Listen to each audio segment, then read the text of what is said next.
Hey everyone, welcome back to the homestead. I am Nadine. We are back in the greenhouse. Today we are going to be working on this back wall, getting it built, and it's just going to be a solid wall. I don't get any natural light that comes in this backside, so I'm just going to make it a solid wall, and then I can use it for vertical storage. I can put some shelves on it, store my tools, whatever is necessary. So and the wall is going to go up to this curve here, and then we can frame in the trusses however need be.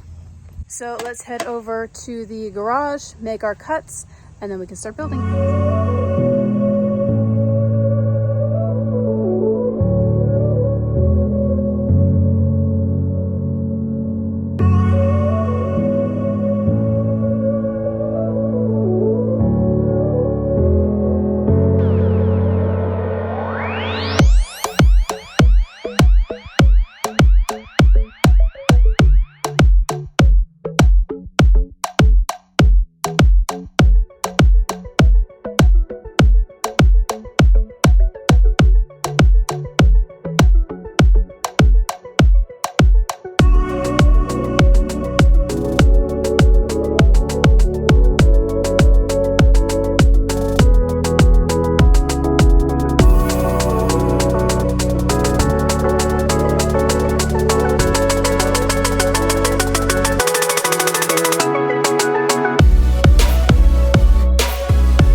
And the back wall is in.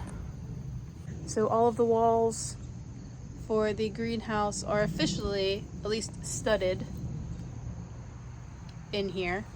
Now all that we need to do is cover them, and that'll be for another day because today is a rainy day. It's been raining off and on, so I think I'm just gonna pack it in and call it a day, and I will see you guys in the next greenhouse build video. If you guys like my content, make sure you hit the like button on the way out. Make sure you hit the subscribe button because it lets you know when new videos are up on the channel. And then as always, thank you guys for watching, and remember to grow where you're planted.